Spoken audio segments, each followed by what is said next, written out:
O esposo da pobreza, do espírito Júlio Diniz, pela psicografia de Francisco Cândido Xavier, do livro Parnaso de Além-Túmulo.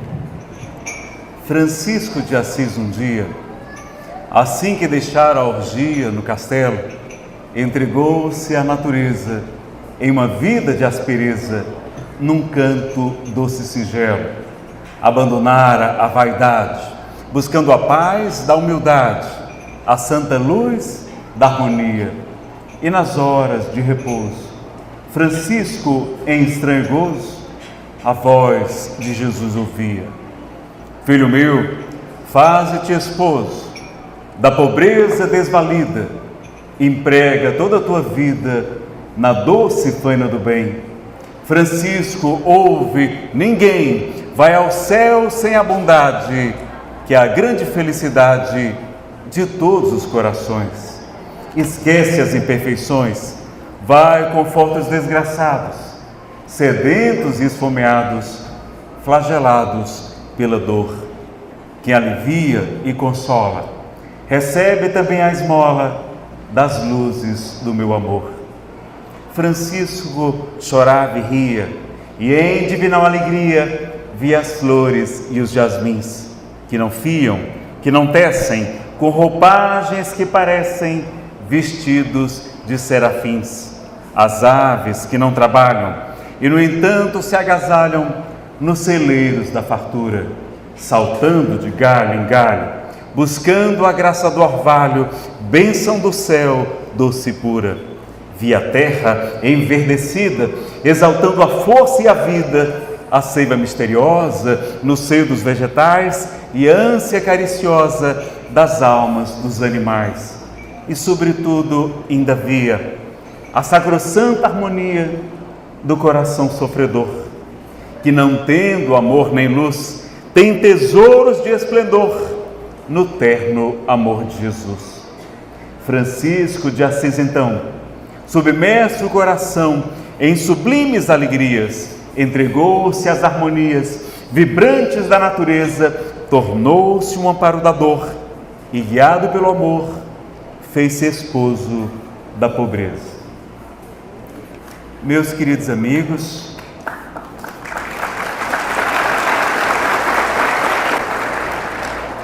vamos bater palma a Júlio Diniz, o autor da poesia, ao nosso querido Chico, que foi o medianeiro tão abençoado que nos trouxe tantas maravilhas do mundo espiritual, e parabenizar a todos vocês, agradecer de coração a oportunidade de estar aqui no encontro anual Espírita Caibachutel, a gentileza, a solicitude do nosso querido Orson, do nosso querido Aparecido Bevedere e tantos outros trabalhadores, a Renata Magri, não é? O Tinho, a Tânia, não é? Nossos médios de transporte e tantos outros amigos, a Lilian, que está ali também na filmagem. Agradecer a tantos trabalhadores que muitas vezes permanecem anônimos, mas é que fazem acontecer um evento tão importante, tão bonito, em que a família espírita se reúne para divulgar a doutrina espírita, para estudarmos o Consolador prometido por Jesus, para levar mais esperança, mais consolo, mais esclarecimento a muitos outros corações. Atender aqueles que vêm do mundo espiritual, muitas vezes para assistir conosco aos nossos estudos, às nossas apresentações artísticas. Agradecer a presença da Federação Espírita do Estado de Goiás, na pessoa da nossa querida Ivana Hars, que é a Cíntia, e tantos companheiros que vieram também a brilhantar esse evento, entre tantos outros trabalhadores que eu ainda não pude ter a felicidade de conhecer a todos com mais detalhes. Eu cheguei quase agora, né? Nós chegamos direto lá de viagem, deu tempo só de tomar um banho, porque cearense, vocês sabem, né? Não pode ficar sem tomar um banho. Vê água, faz festa, e ele, depois de um banho, ele fica diferente, não é? Então, nós passamos rápido, tomamos um banho ali bem rápido e chegamos correndo, não podemos nem cumprimentá-los a todos. Nós queremos agradecer de coração. A gente sempre admira o trabalho da Revista Internacional de Espiritismo, o Jornal Espírita, o Clarim, enfim, todo o esforço desses amigos aqui de Matão, não é? Continuando, dando continuidade ao trabalho do nosso querido apóstolo, esse bandeirante da doutrina espírita. Esse microfone está meio obsediado hoje, né? Deixa eu puxar ele mais para cima assim um pouco. Você quer que eu fale mais perto? Tá bom assim? Porque ele está oscilando assim. Mas a gente vai conseguir, né? É que tem muitos médios de efeitos físicos aqui, donos fluidos, ajudando muitos irmãos desencarnados também, e certamente aí essa energia toda não interfere no equipamento eletrônico, deve ser isso, né? Então, a gente agradece de coração a todos vocês, amigos que vieram de outras cidades, e aqui estamos numa verdadeira família espírita, festejando e, sobretudo, divulgando a doutrina espírita, dando esse grande presente ao nosso querido Caibar Schutel. Que ele possa, então, nos inspirar, nos abençoar nesse trabalho de divulgação, de levar a doutrina espírita, o Consolador, a muitos outros corações. Bom, hoje nós vamos ter um tema chamado família, um grande desafio. E não foi por acaso que escolhemos a poesia de Francisco de Assis, porque ela vai falar deste homem cristianíssimo, como é chamado pelos nossos irmãos católicos, porque ninguém viveu como Jesus de modo tão semelhante como Francisco, e ele vai nos trazer grandes virtudes exaltadas pela doutrina espírita que vão nos ajudar nesse desafio, esse desafio chamado família. Então vamos lá? É porque quando muda aqui, só muda lá, né? É o outro slide.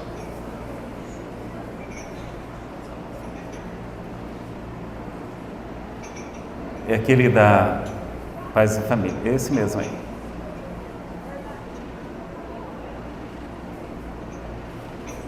Clica nele, dá um Ctrl L aí que ele fica aqui a tela cheia. Isso. Pronto. Bom, para falar sobre paz e família, a gente precisaria de um seminário com várias horas de duração, não é? Precisaria falar sobre as dificuldades da convivência, falar sobre casamento, divórcio, lesões e tentações afetivas também, né? Joana de Ângeles tem uma mensagem muito bonita com esse título. Precisaríamos falar sobre o perdão, liberte-se da mágoa e seja feliz. Precisaríamos também fazer uma outra palestra só sobre o alcoolismo e o amor incondicional, na verdade precisaríamos de um seminário. Precisaríamos falar também sobre como enfrentar uma separação conjugal, uma separação amorosa. Não podemos falar de pais e família sem analisar também a educação de crianças e a educação de adolescentes, que é completamente diferente da de crianças. Então a gente vai falar também de educação dos filhos nesse seminário. A gente fala sobre educação antidrogas, fala também sobre perda de pessoas amadas, porque isso influi na família. Muitas famílias se destroem, não é? A mãe fica tão deprimida, tão arrasada, que abandona os outros filhos, não dedica-se ao casamento por causa da partida de um ente querido. A gente precisaria falar de, não é? Nesse mesmo seminário a gente acrescenta também a reencarnação segundo a Bíblia e a ciência, e se a Bíblia condena o Espiritismo. Esse seminário já está gravado, já está disponível em DVDs, já estava disponível em CDs de MP3, vocês também podem, se desejarem, adquirir. Toda a renda vai ser revertida para o encontro anual Caibar Schutel, não é, para ajudar na despesa, divulgação do evento, as passagens, e também para os trabalhos sociais e a divulgação que essa casa tem realizado, a casa O Clarim. A gente também sugeriria alguns seminários como autoconhecimento e iluminação interior, porque é muito importante a gente se autoconhecer para que a gente possa ter uma boa convivência em família, autoamor, falar sobre dependência, também sobre sexualidade e até sobre depressão, porque às vezes o parceiro deprimido muitas vezes não é compreendido pelo companheiro. Então, vejam que o tema é muito mais amplo do que a gente imagina. Felizmente, né, a Ivana está aqui, a equipe da FEG está aqui para avançar em muitos dos temas, né, que a gente tenha dúvidas, né, as polêmicas também na área. Mas, a gente então vai começar. Está oscilando muito, né? Eu vou tirar daqui então e segurar mais perto da boca. Quase não sai. E a gente vai então lembrar da campanha permanente da Federação Espírita Brasileira, né? O melhor é viver em família, então aperte mais esse laço. Então essa campanha sempre continuada, aqui é o cartazinho mais atual da Federação, com a pergunta lá de O Livro dos Espíritos: qual seria para a sociedade o resultado do relaxamento dos laços de família? Resposta: uma recrudescência do egoísmo. E a campanha também de nós levarmos as nossas crianças, os nossos jovens, para a evangelização espírita. Nós precisamos ter a consciência da importância desse trabalho, que as casas espíritas oferecem gratuitamente. E quando a gente vai falar sobre drogas, sobre dependência química, a gente percebe como é importante que os jovens tenham ali um grupo, onde eles estejam juntos, onde eles não precisem beber, não precisem fumar, não precisem usar drogas para se autoafirmarem. Que ele tenha aquele grupo de proteção, aquele grupo de amigos diferente do que infelizmente as nossas crianças, os nossos jovens têm encontrado por aí afora. Então, não custa lembrar. E no livro Mecanismos da Mediunidade, André Luiz recebe a orientação dos instrutores espirituais que a família é o centro de indução, ou seja, de influência, de transformação mais poderoso que existe em todo o universo. É uma afirmativa muito séria. Então é onde a gente pode transformar o espírito, não é? Com mais facilidade, é na família, sobretudo ali na infância. A gente percebe quando ela está como uma argila molhada, muito mais fácil de moldar do que depois quando o vaso endurece. Então é importante a gente ter a consciência dessa informação. E o nosso querido Raul Teixeira vai nos lembrar que as famílias têm sido alvo de muitos ataques espirituais, porque é justamente ali onde muitas vezes vamos decidir o sucesso ou o fracasso da nossa reencarnação. Então, nós precisamos proteger as nossas famílias, e aí lembramos aqui a campanha permanente também do culto do Evangelho no lar e no coração. Está ali o nosso querido Luiz Cláudio divulgando, né? Também a campanha permanente, e a gente tem aqui. E Raul Teixeira vai lembrar que nela a gente aprende a combater o egoísmo. Na questão 913, Allan Kardec pergunta qual é o vício, qual o defeito mais radical, principal. E os espíritos dizem que é o egoísmo. Então, na família também nós vamos trabalhar o egoísmo. Já não vai ser só eu, mas agora tem um parceiro. A gente tem que dividir, tem que ceder. E quando vem os filhos, então a gente aprende a pensar primeiro nos nossos filhinhos. Tudo então é para os filhos. Então a gente vai começando realmente a trabalhar cada vez mais, não é, a questão do egoísmo. Então, uma grande ferramenta de evolução, de autoconhecimento, a gente vai verificar aqui na tarde de hoje. E por que a convivência é tão difícil? Acho que eu vou sair de perto desse púlpito. O pessoal não está me enxergando lá. Eu pensei que meus 1,90 m ia ser suficiente. Mas o púlpito deve ter, né? Mais que isso, talvez. Então, por que é tão difícil conviver, pessoal? Vamos lá.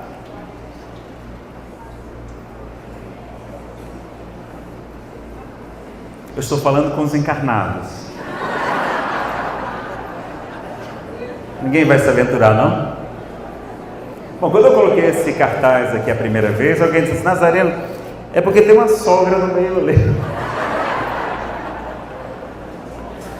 É brincadeira, não é, pessoal? A gente é tão injusto com elas. A minha sogra é maravilhosa. Ela é católica, mas ela acredita na reencarnação. Olha que maravilha. Porque ela me diz assim, Nazareno, você só pode ser meu karma de uma vida passada. Ela não fala isso não, mas ela acredita em reencarnação. Vejam que, como os espíritos disseram a Kardec, que as leis morais, não é, que realmente os princípios espíritas estariam cada vez mais comum, porque são leis que estão na natureza. E a gente vai percebendo então quanta coisa maravilhosa tem para a gente aprender. E a sogra da minha esposa, então, essa é fantástica. A sogra da minha esposa é maravilhosa. Veja como nós somos injustos com as sogras, não é? Então a gente precisa também aprender que a família não é só aquele núcleo central, mas também envolve os nossos genros, nossos cunhados, não é? Nossos irmãos, enfim, é todo um núcleo muito maior que não é por acaso que ali a gente se reúne. Mas vocês não me deram resposta porque que é tão difícil conviver. Aceitação. Porque é difícil aceitar, não é? Aceitar as diferenças, muito bem, a aceitação é um passo muito importante. Chico Xavier dizia que 50% da cura chama-se aceitação e que os outros 50% vêm com o tempo. Isso é muito importante na questão da dependência química. Enquanto a pessoa ficar negando, dizendo que é somente, não é, só bebe socialmente, que ela não é viciada em maconha, viciada naquilo, não, ela fuma maconha há 25 anos, mas ela não é viciada. E aí, a gente, não é, enquanto estiver negando, vai ser muito difícil a gente trabalhar as nossas questões. Então, 50% da cura chama-se aceitação, e os outros 55% com o tempo. Mas não é essa a resposta que eu quero escutar. Por que é difícil conviver? Porque são resgates do passado. Vamos analisar isso. O que mais? O individualismo, né? Também fruto do egoísmo.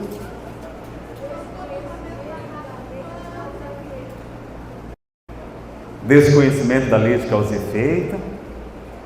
Alguém falou ali, não deu para escutar. Realmente aqui o auditório é muito grande.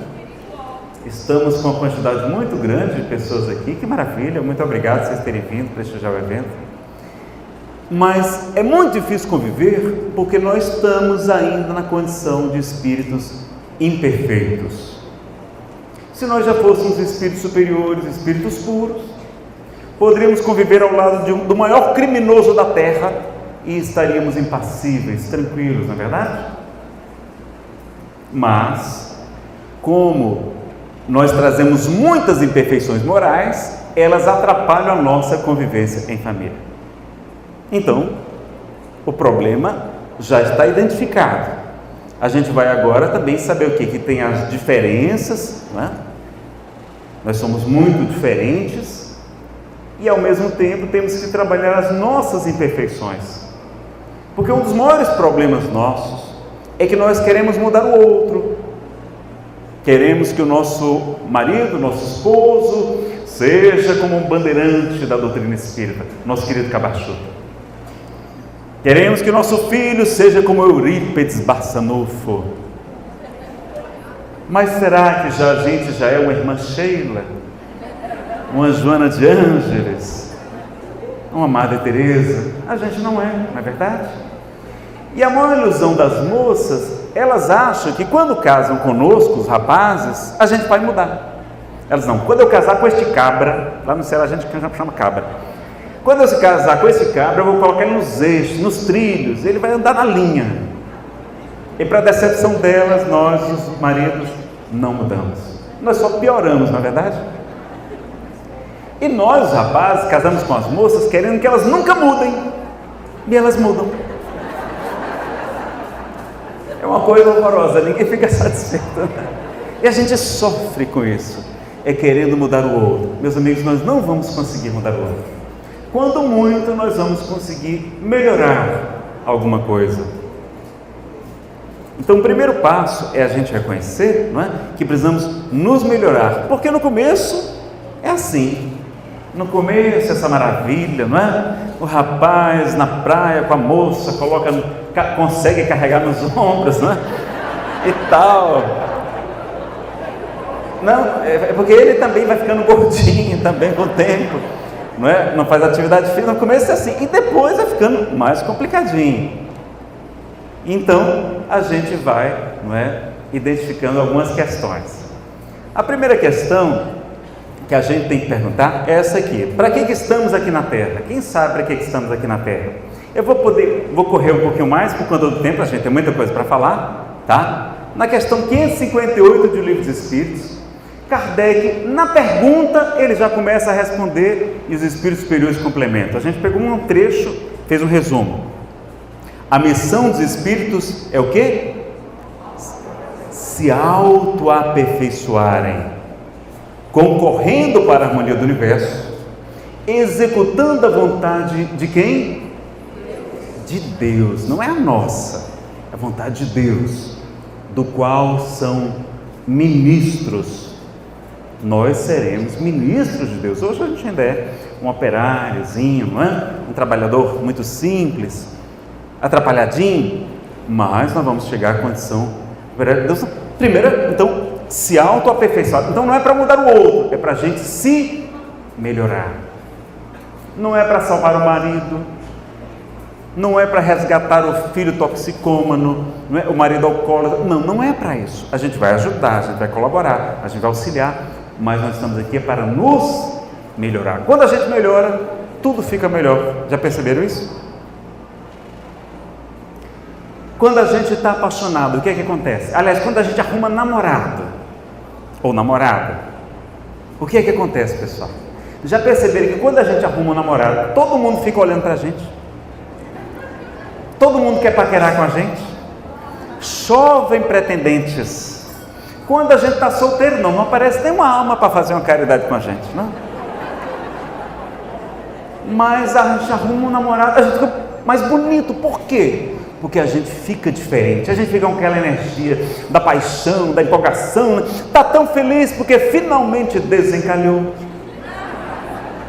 que a nossa energia muda, a gente fica mais atraente, as pessoas se sentem mais atraídas por nós, a gente fica mais bonita, sorrindo sempre, né? Fica meio bobo também e tal. Mas vejam, a gente quando muda, influencia o nosso redor. É quando, por exemplo, conta-se uma lenda que na antiga Índia um jovem foi conversar com o mestre. Ao seu lado estava um discípulo acompanhando tudo que o mestre ensinava. E o jovem perguntou: mestre, estão todos dizendo que é muito bom a gente ir para Nova Delhi, para a capital da Índia. Lá tem muito trabalho e tal, está sendo muito bom. O que é que o senhor acha? Eu devo ir para Nova Delhi? E ele perguntou: como é que é a sua vida aqui? Ah, minha vida aqui é muito triste, meus amigos não valem nada, minha família vive em guerra, meu trabalho ganho muito pouco, não sou reconhecido, enfim, não é? Contou muitas mazelas. Então, o que é que o senhor acha? Eu devo ir para Nova Delhi? Ora, se você for para Nova Delhi, lá também não vai ser muito bom. Ele baixou a cabeça, saiu, e o discípulo lá, sempre acompanhando. Daqui a pouco chegou outro jovem, mais sorridente, disse: mestre, está todo mundo dizendo que nós devemos ir para Nova Delhi, que lá tem muito emprego, muitas oportunidades. O que é que o senhor acha? A gente deve ir para Nova Delhi? Eu devo ir para lá? Como é que é a sua vida aqui? Ah, minha vida aqui é muito boa. É uma cidade pequena, simples, mas eu conheço quase todo mundo, meus amigos são como uma verdadeira família. A minha família tem suas dificuldades, é claro, mas eu os amo de coração. No meu trabalho, não ganho muito, mas também não gasto muito, então está tudo bem. E o que é que o senhor acha? Se eu for para Nova Delhi vai ser bom? Olha, se você for para Nova Delhi, lá também vai ser muito bom. E depois que ali saiu, o discípulo disse: mas mestre, como é que você disse para um que Nova Delhi é legal e para o outro que que não vai ser boa. Então depende do nosso estado interior. Se a gente for morar num lugar inóspito, talvez, no deserto, onde a gente não tem adaptação ainda, mas quem está lá não quer sair, quem está lá, não é? Os esquimós não querem sair de lá da sua terra, não, eles estão adaptados. Quando a gente está bem, tudo se modifica. É como o botão de rosa. Ele queria atrair muito a borboleta, mas ela voava para cá e para lá e não se aproximava do botão de rosa. Mas quando ele se conscientiza que é uma flor, desabrocha exalando seu perfume, naturalmente ele atrai a borboleta. Então assim somos nós. Se nós queremos ter mais paz em família, nós precisamos trabalhar o nosso estado íntimo, o nosso estado interior, porque assim nós colaboraremos com a transformação dos nossos familiares, do nosso âmbito familiar, e seremos mais felizes. Então, quando a gente lembra dessa pergunta, eu me recordo de um instrutor num grupo de evangelho, que ele me disse assim: Nazareno, nós estamos aqui para aprendermos a amar. Porque eu tinha dito que nós estamos aqui para evoluir, nós estamos aqui para nos autoaperfeiçoarmos, nós estamos aqui em missão, nós estamos aqui resgatando débitos do passado, como alguém falou. Nós estamos aqui sofrendo, que é um mundo de expiação e provas ainda. Mas ele me disse que não, que tudo isso está certo, mas tudo isso só é necessário porque nós não cumprimos o objetivo principal da nossa existência. E qual é o objetivo principal? Quem foi a maior autoridade espiritual a pisar no solo da terra? Jesus de Nazaré. E qual foi o mandamento que ele nos deixou? Que contém toda a lei e todos os profetas: amar a Deus sobre todas as coisas, de toda a tua alma, de todo o teu entendimento, de todo o teu espírito, e amar ao próximo como a si mesmo. Então nós estamos aqui para aprendermos a amar. Nós só estamos sofrendo porque não aprendemos a amar ainda. Nós só estamos resgatando débitos do passado porque no passado nós não amamos como deveríamos ter amado. E só amando vamos evoluir, porque já temos muitas conquistas intelectuais, mas o coração ainda está precisando desenvolver-se.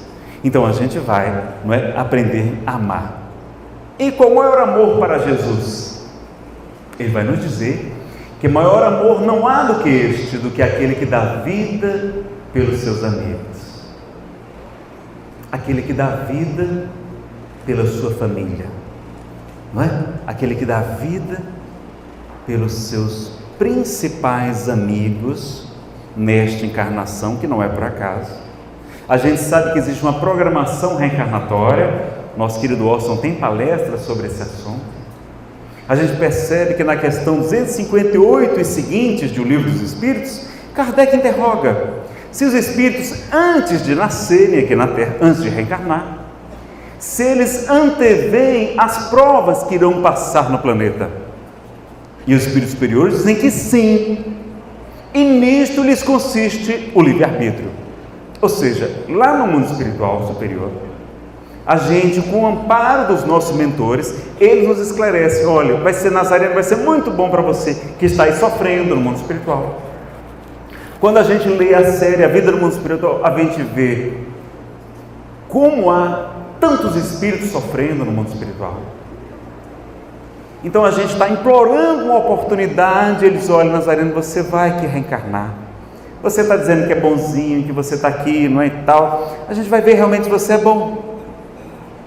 Você vai reencarnar ao lado de pessoas que você quer muito bem, que você tem muita afinidade, mas que também vão lhe ajudar a descobrir para os seus defeitos e as suas potencialidades, para que a sua reencarnação seja mais eficaz. Não é? Os espíritos nos conduzem, essa programação é muito lúcida. Existem, como crianças, algumas reencarnações compulsórias, mas a regra é, como ensina André Luiz, o caso de Segismundo, no livro Missionários da Luz. Existe uma programação, a gente aceita os nossos pais, a gente aceita receber nossos filhos. Então existe uma programação. Então não é por acaso que a gente está naquele núcleo familiar. Tem algo muito importante para aprender. E por isso também que a gente deve preservar a família. O Espiritismo não é contra o divórcio. ela é uma lei humana, aliás, contrária às leis da natureza, ensina o livro dos Espíritos. Essa insolubilidade, não é, absoluta do casamento. Essa é uma lei contrária à lei natural, mas a gente deve preservar a família, porque a gente vê que hoje estamos cada vez mais egoístas, mais egocentristas, como vocês falaram aqui, individualistas. Antigamente as pessoas faziam bodas de ouro, bodas de prata, bodas de diamante. Hoje, quando faz boda de lata, tem que fazer uma festa muito grande já, né? Tem que reservar aqui o salão, fazer uma festa. No Reino Unido, um casamento longo, segundo as pesquisas, é um casamento que tem mais de 3 anos de duração. Na Inglaterra também. Então vejam como nós estamos banalizando o casamento, estamos abandonando a nossa família por qualquer motivo, e não deveria ser assim. Existe essa programação. Jesus já nos falou da programação também, dizendo: não se vendem 2 passarinhos por um asse, por R$1. Pois eu vos digo em verdade que nenhum deles cai por terra sem a permissão de nosso Pai que está nos céus. Não temais, pois, porque valeis mais do que muitos pássaros, homens de pouca fé. Até os cabelos de vossas cabeças estão todos contados. No meu caso está até mais fácil de contar, não é, Aparecido? Agradecer ao Aparecido também, está sempre aparecendo nos eventos, né? O nosso querido Rubens também, da Web Rádio Fraternidade, toda a equipe. Agradecer de coração esses companheiros tão valorosos da divulgação, da união e da unificação do movimento espírita. Então a gente ter essa consciência que não é por acaso que nós estamos naquela família. Podem acontecer uniões acidentais? Podem, mas a regra é que a gente vai encontrar alguém que existe uma programação. Então a gente tem consciência disso. E a gente vai ver mais coisas aqui. Então, a gente pode fazer até uma escala de sentimentos, não é? Já sabemos pelo Livro dos Espíritos que a maior virtude é aquela que é feita sem interesse pessoal. Quando a gente não tem interesse pessoal e faz algo, e sobretudo se for a caridade, essa é a maior virtude. E os nossos sentimentos, nossos instintos, eles vão evoluindo a partir do instinto, desejo, sentimento de posse. A gente vai conquistando a simpatia, vamos desenvolver o carinho, o amor devotamente, o amor renúncia. E a gente lembra aí de Alcione, não é, do livro Renúncia? Lembra de Joana de Cusa, que continua com seu marido, um homem devasso, um alto intendente de Herodes, Antipas. E ela conversa com Jesus, se deveria tentar converter Cusa a seguir o cristianismo, se deveria abandonar tudo para seguir Jesus. E Jesus diz: não, Joana, fica com Cusa, mais tarde tu serás o braço, a mão amiga a socorrer-lhe no momento mais necessário. E ela permanece com ele. Ele desencarna, ela fica na pobreza e vai integrar-se em holocausto, queimada viva por amor a Jesus. Então, amor, renúncia e o amor, sacrifício, né, como ela fez também. E a gente lembra, sobretudo, de Jesus de Nazaré. Então, esse amor, sacrifício. Então, vejam que é uma escala de sentimentos que a gente vai. Então, nosso querido Raul diz que os amores que nós temos aqui na Terra, amor de pai, amor de mãe, de mulher, de filho, de marido, de amigo, de irmão, são exercícios para esse amor universal, esse amor muito mais amplo, que os espíritos superiores é que são capazes de exercitar. E qual é a maior escola de amor? Onde é que a gente vai aprender amor? Vocês viram que a nossa missão aqui é aprender a amar, não é? Porque estamos nos autoaperfeiçoando, mas já temos muitas conquistas espirituais. Qual é a maior escola de amor? A família. É na família que a gente vai aprender, sobretudo, o amor. Não é? Porque na casa espírita a gente fica ali de bonzinho, não é? É muito gentil. Olá, como vai? Com licença, por favor, não é? Em casa já não é bem assim. Então, é na família que a gente vai aprender o amor. E qual a melhor profissão para praticar bastante o amor, pessoal? Qual a melhor profissão? Pedi para o Alan colocar o vídeo agora, aquele segundo vídeo. Qual a melhor profissão do mundo? Vocês encontram no YouTube. Foi na época das Olimpíadas, não é? Retrasadas, salvo engano, é uma propaganda. Mas ficou tão bonita que eu trouxe para vocês aqui. É falando. 该起床喽！哎，该上学啦。Time to get up, baby. Calma. Apliquei. Vamos acordar? Vamos que eu vou fazer um café da manhã gostoso pra você.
P&G, apoiando as mães com muito orgulho.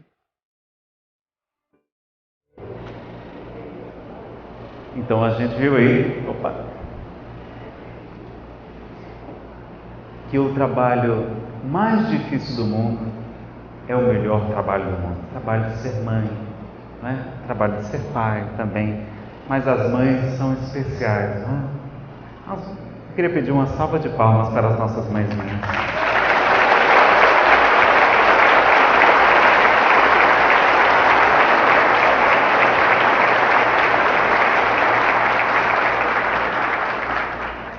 Meus amigos, as mães são o sustentáculo do lar.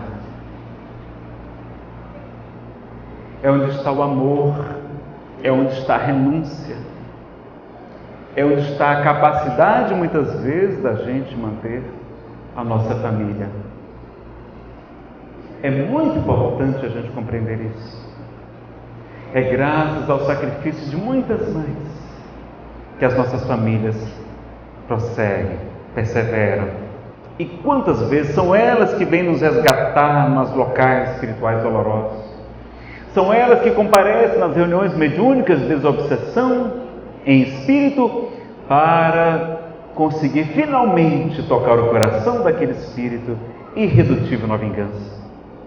São elas que têm uma missão tão importante. Aliás, o livro dos Espíritos diz que as mulheres têm uma missão mais importante do que os homens. Opa!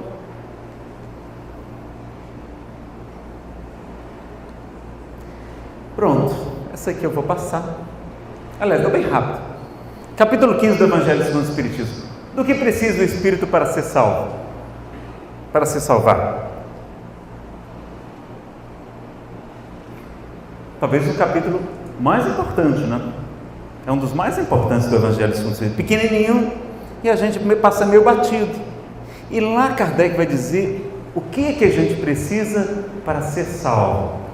E aí ele traz um trecho que é o critério, o único que Jesus estabeleceu para separar os cabritos, os bodes à sua esquerda e as ovelhas à direita. Ou seja, aqueles espíritos que continuarão reencarnando na terra, que serão mais felizes, que terão condições melhores, daqueles outros que não terão mais autorização de reencarnar no planeta, que irão para outros mundos, onde serão missionários por sua vez, mas onde haverá choro, onde haverá ranger de dentes. E ele estabelece o único critério. Qual foi? Tive fome e tu me deste de comer. Tive sede e tu me deste de beber. Eu estava nu e tu me vestiste. Eu estive preso ou enfermo e tu foste me visitar. Eu estava peregrino, eu estava sem teto, sem acolhimento e tu me hospedaste. Jesus faz da caridade o único critério para saber quem passa à direita e à sua esquerda. É claro que o Livro dos Espíritos nos explica, não é? Que caridade além disso, tem a caridade moral, não é? Que nós temos a questão 886, caridade é benevolência, indulgência, é perdão das ofensas. Veja que ele não falou só perdão das ofensas dos outros, não. É perdão de todas as ofensas, é o alto perdão também está ali. Então a gente tem essa informação que é a caridade. Agora a gente às vezes é muito bom para fazer caridade fora da nossa casa, para fazer trabalhos sociais, para trabalhar na casa espírita, mas será que aquele grupo especial que reencarnamos não seria o grupo que nós precisaríamos fazer mais caridade? A caridade da paciência, a caridade do perdão, da tolerância, usando as virtudes da humildade, usando as virtudes da paciência, da resignação, da renúncia. Nazareno, renunciar não é uma coisa ruim, não? Não. Jesus mesmo nos diz: aquele que quiser vir após mim, renuncie a si mesmo, tome a sua cruz, vem e me segue.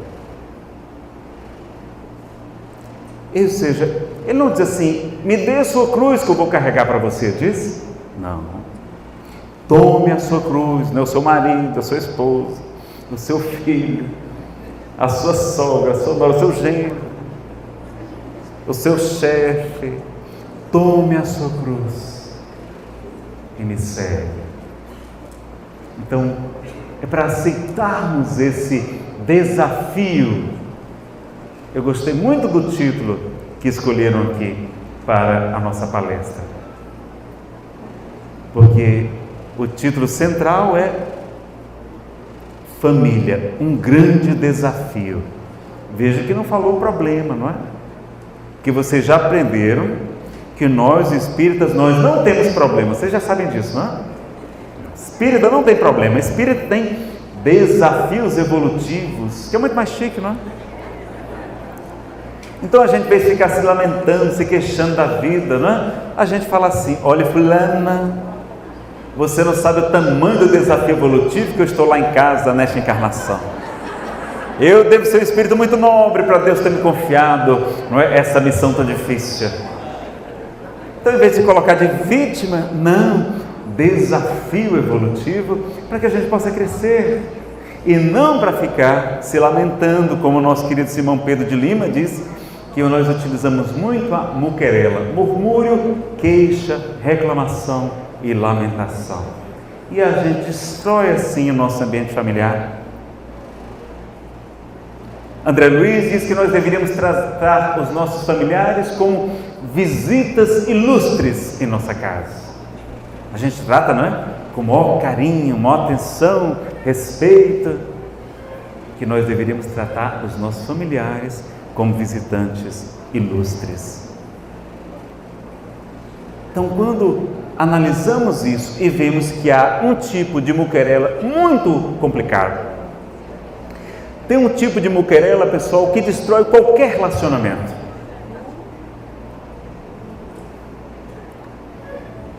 É a reclamação repetida diariamente.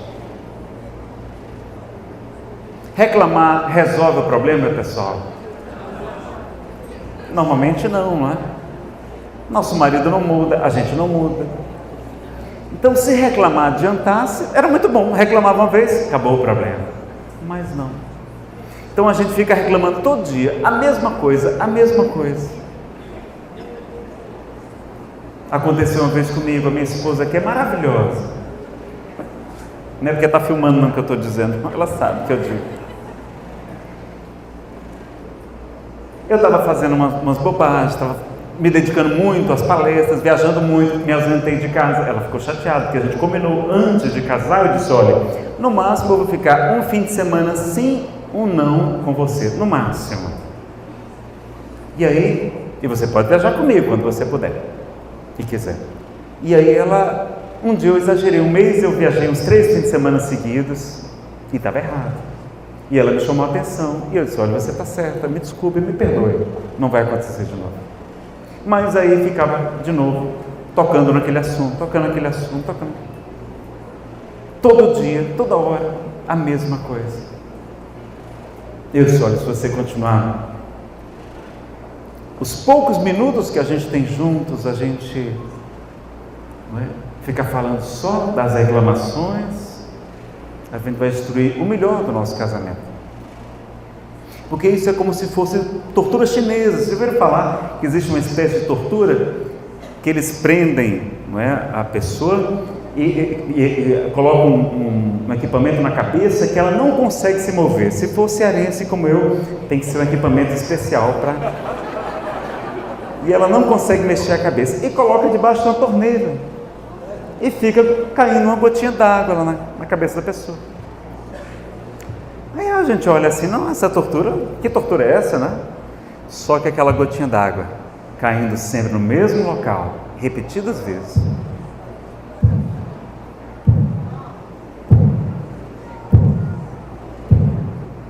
A pessoa enlouquece. Então, não usem a muquerela diária. Não usem.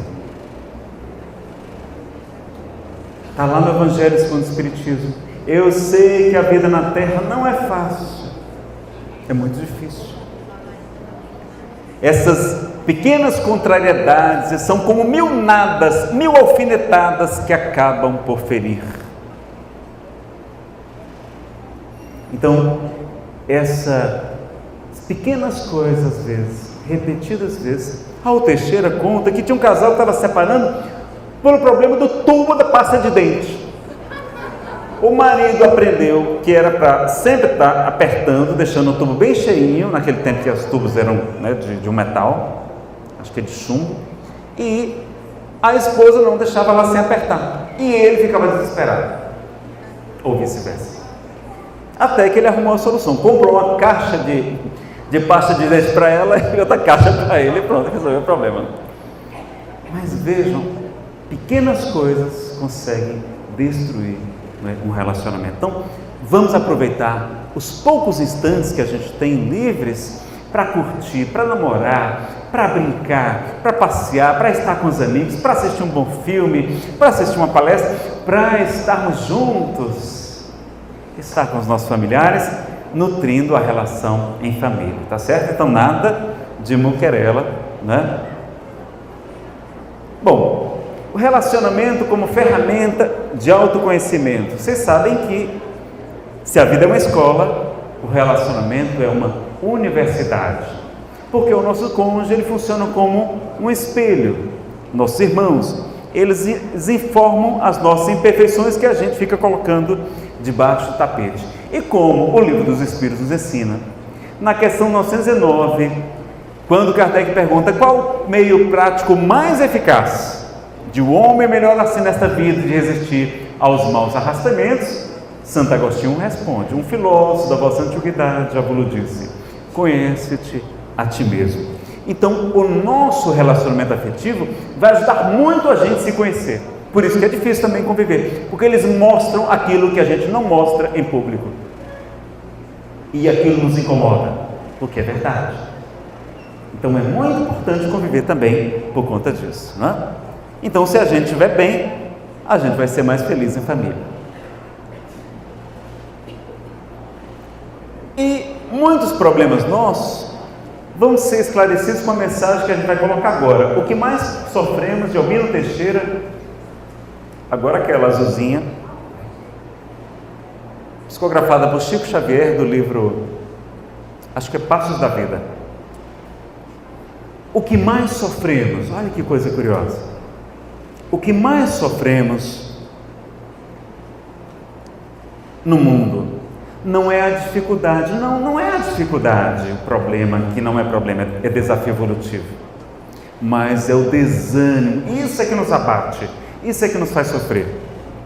Não é a aprovação, não são as provas, mas é o desespero diante do sofrimento, isso nos faz sofrer.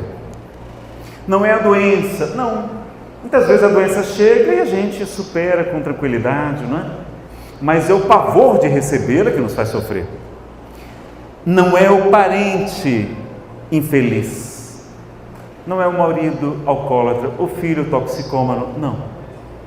É a mágoa de tê-lo na equipe familiar. E aí isso aí é fruto do nosso orgulho, é vaidade. Vaidade, segundo a Wikipédia, tem 2 significados. O primeiro é aquela pessoa que quer agradar a todos. Fica muito incomodada se alguém lhe faz alguma crítica. Isso é vaidade. E o segundo significado é aquela pessoa que se preocupa muito com a sua aparência pessoal, não é? Passa horas no salão, nas academias, enfim. Mas olha que coisa curiosa. Então, quantas vezes a gente está separando do marido, não é porque ele é alcoólatra, não. Porque às vezes ele é um bom pai, é um bom profissional, é um bom marido. Ele só gosta de sair para beber com os amigos. E aí a esposa, Nazareno, mas ele chega em casa e eu percebo, o ambiente fica assim, a gente começa a brigar, já discutir. Bom, se você, toda vez que ele chegar em casa, você for brigar e discutir com ele porque ele estava bebendo, o que é que ele vai fazer? Vai beber mais, porque o álcool funciona como anestésico, uma fuga, não é? E ele vai buscar amor, alegria aonde, já que ele não tem casa? No bar, lá fora, com os amigos. Então, quantas vezes a mulher separa do marido, ou vice-versa, ou a gente tem problema com o familiar, vivendo o problema da dependência, porque a gente tem orgulho, tem vaidade muito grande, não aceita dizerem que a gente é casado com um alcoólatra, não aceita que ninguém diga que nosso filho tem problema de dependência. Então, o problema, o que nos faz sofrer, não é o parente infeliz, não, mas é a mágoa que a gente tem porque ele está na nossa família. Não é o fracasso, mas é a teimosia de não reconhecer os próprios erros. Não é a ingratidão, não é ingratidão. É a incapacidade de amar sem egoísmo. A gente ama querendo retribuição.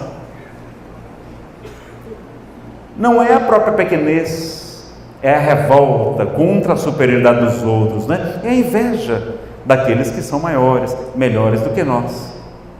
Não é a injúria, não é isso que nos faz sofrer. O que nos faz sofrer é o orgulho ferido. Quantas vezes caluniaram Jesus? Quantas vezes difamaram Francisco Cândido Xavier? Não é? O que nos faz sofrer é o orgulho ferido. E então a gente tem que superar essas questões. Vejam quantas vezes nós vamos estar falando de orgulho e de egoísmo e vamos ter que desenvolver então a humildade e a caridade. Não é a tentação que nos faz sofrer, mas é a volúpia de experimentar-lhe os alvitres, né? É o desejo de experimentar-lhe os convites. Não é a velhice do corpo que nos faz sofrer, não é ficar velhinho, não. É a paixão pelas aparências transitórias. Isso é o que nos faz sofrer. Vejam que os nossos irmãos budistas dizem que as 2 maiores causas de sofrimento são a ignorância, né? O desconhecimento das leis do universo e o apego àquilo que é transitório, aquilo que é passageiro. Então a gente desenvolver também o desapego para a gente ter uma melhor convivência. E ele conclui dizendo, como é fácil de perceber, na solução de qualquer problema, o pior problema é a carga de aflição que criamos, desenvolvemos e sustentamos contra nós. Ou seja, quem gera... Tem como tirar esse trem aqui? Tira esse púlpito daqui, ele está me atrapalhando. E eu acho que está atrapalhando o pessoal aqui a visualizar também no telão, não é? Então veja, o pior problema é a carga de aflição que nós criamos, desenvolvemos e sustentamos contra nós. Então, se a gente puder, obrigado pessoal, se a gente puder começar a parar de arrumar mais confusão, ele é pesado, né? Então, eu devia ter pedido isso mais tarde. Mas é porque a Ivana não estava enxergando direito, nossa, ficou bom? Ah, melhorou, então, tá vendo? Acho que dá para me ver melhor assim, tal. Essa elegância cearense, né? Bom pessoal, vamos voltar para o slide anterior? Bom, tem muito mais lâminas para a gente ver aqui, vamos ver o que vai dar tempo da gente ver aqui hoje, né? Isso aqui é feito para um seminário mais longo, né? E a gente sabe que a gente tem uma família espiritual e a família consanguínea, então sabemos que nos aguarda no mundo espiritual uma família de espíritos muito afins, não é? Então, diferente, melhor do que a família que nós temos aqui na Terra. Quantas vezes estamos distantes desses entes queridos, não é? Está lá, eu acho que Evolução em Dois Mundos, André Luiz fala desses espíritos, não é? Que são como se fossem almas gêmeas, que Emmanuel teria falado nesse sentido, de espíritos muito afins, e que se distanciam provisoriamente, enquanto o outro está ali numa reencarnação, resolvendo alguns problemas, não é? Algumas questões que tinham ficado para trás. Então Jesus nos fala: apressa-te para pagar o que deves, reconcilia-te com teu adversário enquanto estás a caminho com ele, para que ele não te leve ao juiz, este entregue ao ministro da justiça, este te coloca na prisão, porque eu vos digo em verdade que dali não saireis, enquanto não houverdes pago o último ceitil, o último centavo, não é verdade? Então, a gente saber que estamos aqui muitas vezes em família consanguínea, mas temos entes que nos amam muito no mundo espiritual, nos aguardando. Os casamentos na Terra já sabemos que são do tipo... Qual é a classificação do planeta Terra? Mundo de provas e de expiações. Então, como é que vão ser os casamentos na Terra? De provas e de expiações. Então, não vamos encontrar felicidade no outro, meus amigos, não. Nós vamos desenvolvendo a felicidade possível, relativa, porque não é possível encontrar a felicidade absoluta aqui na Terra. Sendo ela um mundo ainda de expiação e provas, a gente vai ter a felicidade relativa. E cabe ao homem ser tão feliz quanto comporta a sua existência grosseira. Mas ele é quase sempre o responsável pela sua felicidade ou pela sua desdita. Dizem os Espíritos, em O Livro dos Espíritos, nas questões 920 seguintes, vejam que às vezes a gente fica sonhando, acreditando em conto de fadas, e quer que o outro nos faça feliz. Eles não vão fazer a gente feliz. Ah, Nazareno, mas no começo do namoro eu estava tão feliz. Não, você estava apaixonada. É diferente. E a ciência já descobriu que a paixão são neurotransmissores que invadem o nosso cérebro, como a dopamina, a ocitocina e a metil alguma coisa amino. Não tem cumprido, que até hoje eu não decorei. A pessoa fica literalmente dopada, fica cega. A gente não se apaixona pelo nosso parceiro, mas por uma imagem idealizada que não corresponde à realidade.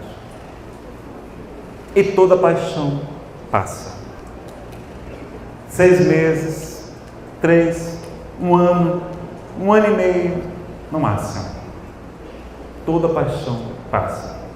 E se conviver, então, é que passa rápido. Se comer um quilo de sal junto, vê que é tudo igual, só muda a impressão digital. É importante a gente compreender isso. Então, é natural que durante o casamento, o marido ou a esposa até se apaixone por outra pessoa. E o que é que ele vai fazer? Vai abandonar a sua família por causa de uma ilusão, porque paixão é igual a ilusão, nós vamos nos desiludir depois? Ou vamos preservar a nossa família? Então, é importante pensar isso, saber que durante a paixão nós não estamos no pleno juízo, não é? No pleno raciocínio, não. As faculdades não estão plenas. A gente está cego. Quantas vezes eu vi, aconteceu com minha mãe, já no final da idade, meu pai enlouqueceu, ficou apaixonado por uma antiga prima dele,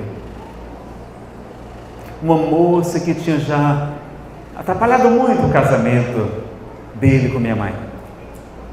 Mamãe já tinha cisma com ela. E ele então enlouquece, se apaixona e abandona a nossa casa. Minha mãe ficou desesperada. Chorou tanto, meus amigos. Nós fazíamos de tudo para consolá-la. Dizia, mamãe, esqueça o papai. A senhora merece ser feliz e tal. E vamos falar, mas elas não, mas e tal. Mas eu amo mesmo é o Francisco. O Francisco, como a gente brinca. E ela perseverando nas orações, na prece, no perdão. Qualquer pessoa que dissesse assim, mas você vai querer ele de volta? E ela disse, eu quero. É ele que eu amo. Ela superou o orgulho, renunciou a si mesma em nome do amor. E aí ela vai. Depois, meus amigos, de 2 anos de preces, de lágrimas, meu pai desperta. A paixão passa. E ele diz, meu Deus, o que é que eu estou fazendo da minha vida? E volta para a nossa casa, volta para os braços da minha mãezinha querida. É um exemplo simples, mas que quantas vezes a gente não poderia esperar um pouco, esperar a paixão passar, ou então evitar que ela cresça, se afastando da pessoa, para que a gente não se envolva mais, não se apaixone. Como é que as pessoas faziam no passado? Nosso querido Alberto Almeida, o expositor querido, vai dizer, vai contar a história de Wagner, o grande compositor. Wagner era casado com Mina, uma jovem senhora que não compreendia aquela sua alma artística, sensível, não é? Aquele compositor grandioso, aquele gênio da música, e ele dava aulas de música, ele lecionava, e uma de suas alunas, Matilde, era belíssima, adorava música também, e ele se apaixona perdidamente por ela. Mas o que é que ele faz? Em vez de abandonar o seu casamento, ele viaja, se afasta das aulas e vai canalizar toda a sua paixão, aquela energia, para a música, e vai compor Tristão e Isolda. Quando vocês escutarem Tristão e Isolda de Wagner, ali está toda a paixão dele por Matilde. Depois que ele, então, já agora refeito, ele retorna e mantém o seu casamento. Então a gente pode canalizar para a música, como Beethoven também fazia, às vezes mais como uma maneira de se anestesiar, porque ele, coitado, ele não era bonito. Dizem que Beethoven era baixinho, era magrinho, não é? Feinho, cabeçudo e pobre. Naquele tempo, ser pobre era um problema muito sério. Hoje não, porque as mulheres ganham muito bem e tal, não precisa nem trabalhar mais, né? E aí ele se apaixona por uma moça linda da alta sociedade, e ele manda uma partitura, compõe uma música belíssima. O primeiro movimento ele escreve e manda entregar para ela, e o nome se chama Für Elise, para Elisa. Quando vocês escutarem para Elisa, ali é a paixão de Beethoven por Elisa. Ele manda entregar a partitura, ela pede para alguém executar. Quando ela escuta a melodia, ela diz, eu quero conhecer então esse admirador secreto. marcam um local e um dia, e quando chega no instante que vê a figura, dá meia volta e não aparece mais. E ele então vai escrever o segundo movimento. Ele chora toda a sua tristeza, todas as suas lágrimas, toda a sua saudade, né? Toda a sua paixão. O segundo movimento você chora junto com Beethoven. E aí depois de algum tempo, como toda paixão passa, aí ele vai escrever o terceiro movimento já, não é? Refeito, estabilizado. É uma composição muito bela desse gênero da música. Então, a gente pode canalizar a energia, a gente pode se afastar, a gente pode evitar aquela tentação, porque é uma tentação mesmo. Nazareno, no Espiritismo tem esse negócio de tentação. Bom, tem lá no Livro dos Espíritos, Kardec pergunta qual a utilidade, por que Deus colocou o atrativo no gozo dos bens terrestres? E os Espíritos dizem que para estimulá-lo a cumprir a sua missão e para prová-lo por meio das tentações. Tentações? Está escrito assim mesmo, tentações. E aí Kardec pergunta, e qual o objetivo das tentações? Desenvolver-vos a razão, que deve preservar-vos dos excessos.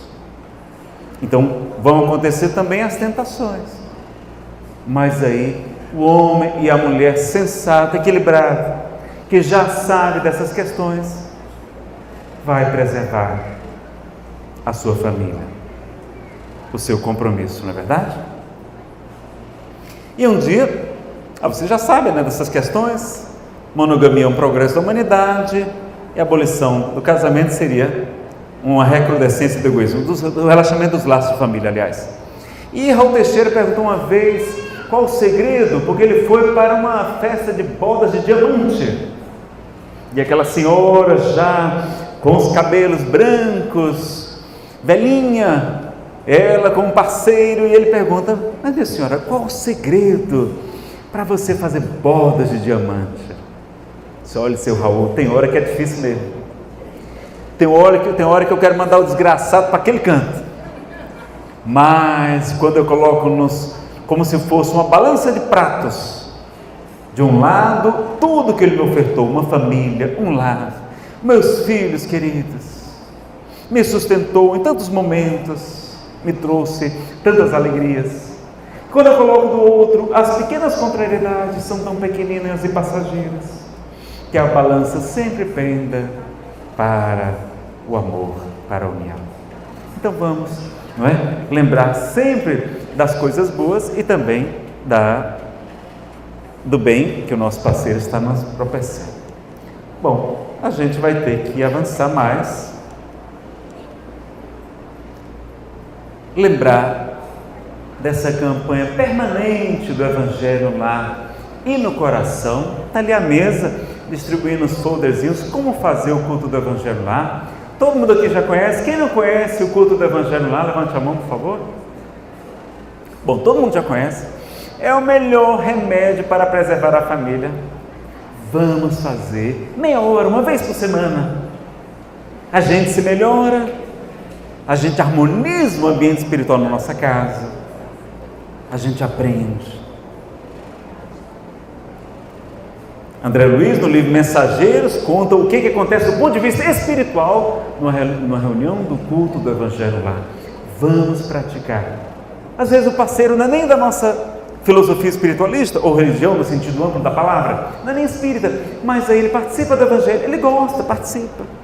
Foi assim com minha esposa, ela era católica e foi no Evangelho lá que ela foi conhecendo a doutrina espírita e gostando, e depois foi fazer o estudo sistematizado lá comigo, onde eu dou aulas, né? Eu dou aulas sistematizadas até hoje na Comunhão Espírita de Brasília. Então vejam como é importante, uma coisa simples a gente pode e deve fazer para os nossos corações. Compreender as diferenças, a importância do diálogo, todo mundo já sabe. O remédio do bom humor, de Valdo Franco, no seminário Perdão e Auto-Perdão, diz que a gente tem que levar a vida com mais leveza, com mais alegria, não é? Parar de querer levar tudo a ferro e fogo, não. mais tranquilidade. Quando o marido acordar com aquela cara feia, de mau humor, o que a esposa deve fazer? Bem, hoje você está pior do que ontem, não é? E brincar, né? Levar o bom humor, como Chico, como Francisco de Assis, né? O trovador da alegria, o trovador de Deus. Estava sempre cantando, trazendo nos cânticos, mais belos cânticos, louvando. Louvar não é cantar, não, é agradecer a Deus por tudo. E tantas dificuldades ele passou, tantos desafios evolutivos, não é verdade? Chico dizem que uma das suas maiores características não era a humildade, não, era a alegria de viver. Então, a alegria que a doutrina espírita também nos proporciona. O marido também, quando a esposa acordar, não é? Mal-humorada, com o cabelo desgrenhado, tiver toda assim, não é? Ele deve dizer assim: fulana, vá ao cabeleireiro, eu pago. Divaldo diz que quando essas duas últimas palavrinhas, não tem mau humor que resista.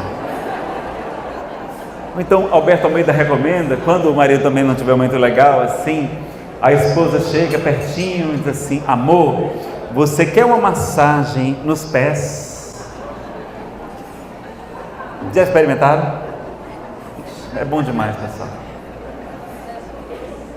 Então, esses pequenos carinhos, essas coisas leves, essas coisas simples da vida nos ajudam também a levar mais alegria para encontrarmos a paz em nossas famílias, né? Importância do respeito. E por conta que a gente já está chegando no nosso fim, vou contar só isso aqui é interessante, é uma dica interessante. Lá a Federação Espírita do DF, que eu participo também na área de divulgação, uma pequena colaboração. Ela fez um encontro de trabalhadores e nos ensinou como chamar a atenção de alguém que a gente acredita que está em erro. Isso é muito interessante, serve até para a casa espírita, é muito interessante. Bom, a primeira regra é: chama teu irmão em particular, né? Se ele te ouvir, terás ganho teu irmão. Se ele não te ouvir, chama algumas testemunhas, chama a diretoria para falar com ele, né? Olha, fulano, você tem que acompanhar a orientação da casa.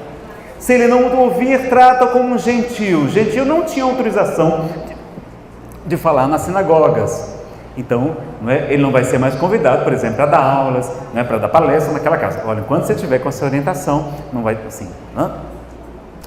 Outra coisa, a casa deve ter um regimento interno detalhado. Heloísa Pires defende isso também, quando fala sobre a educação dos filhos, que o lar deve ter regras claras. Eu acho que Samitiba também fala sobre isso, né? Ser oportuno, evite momentos de irritação, não é? Quando a pessoa estiver irritada, não adianta. Usar a água da paz, calar. Depois, quando a pessoa estiver mais tranquila, aí você fala com ela, chama a atenção, coloca os pingos nos is, mas ser oportuno. Elogiar todos os pontos positivos antes. Meus amigos, Jesus viu qualidade até em uma cobra. Jesus elogiou até a serpente, um animal detestado por nós. Quando ele diz: sede mansos como as pombas, mas prudentes como as serpentes. E Hermínio de Miranda vai dizer que as serpentes, se não fossem os seus venenos, e muitas não o têm, como elas não têm membros, não têm braços, não têm pernas, elas têm dificuldade de se locomover.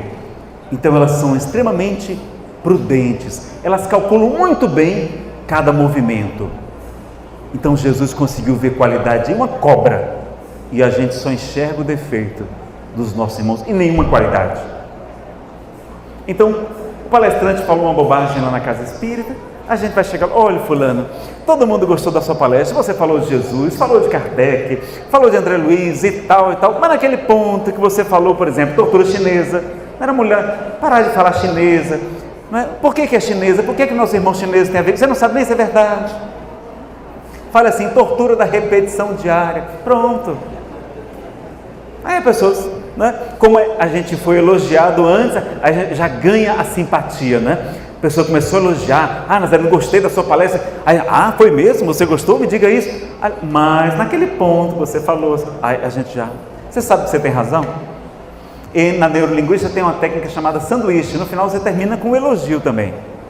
Então, você diz assim: olha, mas você arrasou, não é? Aí a pessoa fica feliz e o feedback funciona. Seja direto, evite fofocas. Fale para a pessoa, porque se você não falar para ela, falar para um amigo, o amigo vai contar para outro amigo, e vai chegar a história nela completamente distorcida. E ela vai ficar muito chateada com você, e com razão. Então, seja direto. Nazareno, mas ela não simpatiza comigo, aquela pessoa tem dificuldade comigo, não é? Aquele filho, aquele primo, aquele irmão. Aí você usa um intercessor, alguém que ele gosta muito, que ele respeite, não é? Olha, eu sei que ele gosta muito da Ivana Heisker. Aí eu peço assim: Ivana, vai falar com o Nazareno, dá um toque nele, dizer que isso aqui não está legal, que ele foi falar aquele assunto, não é?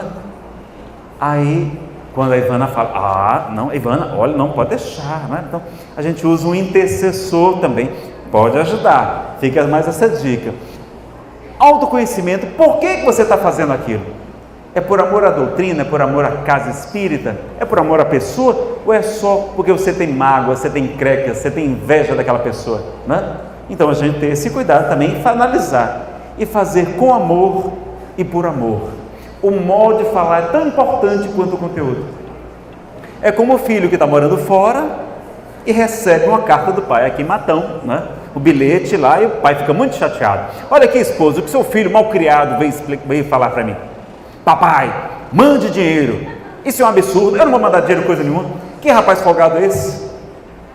Aí a mãe: não, mas deixa eu ver esse bilhete aqui. Não foi assim que ele disse, não. Olha como são as mães. Ele disse assim: olha, papai, mande dinheiro. Se for assim eu mando. Então, o modo de falar. Uma vez Chico estava em Uberaba e chegou um palestrante dizendo: Chico, você tem que se defender, Chico. Estão falando calúnias a seu respeito. Chico, a verdade deve ser dita, doa em quem doer. E Chico, todo quietinho, pegou de um lápis e começou a psicografar. Um verso pequenino. Dizem que é de Maria João de Deus, sua mãe biológica. São Maria João de Deus. Maria de São João de Deus. No mundo, a fórmula para se encontrar a felicidade com esplendor é uma gota de verdade dentro de 1 litro de amor. Eu vou repetir. No mundo, a fórmula para se encontrar a felicidade com esplendor é uma gota de verdade dentro de 1 litro de amor. Mas a gente muitas vezes não tem nenhuma gota de amor, na verdade. Então vamos encher a nossa vida de amor, as nossas palavras, as nossas ações, os nossos pensamentos. E vamos lembrar de Francisco de Assis para concluir a nossa apresentação com o Cântico das Criaturas. Clara e Francisco é um DVD muito bonito, é uma produção católica, chama Clara e Francisco.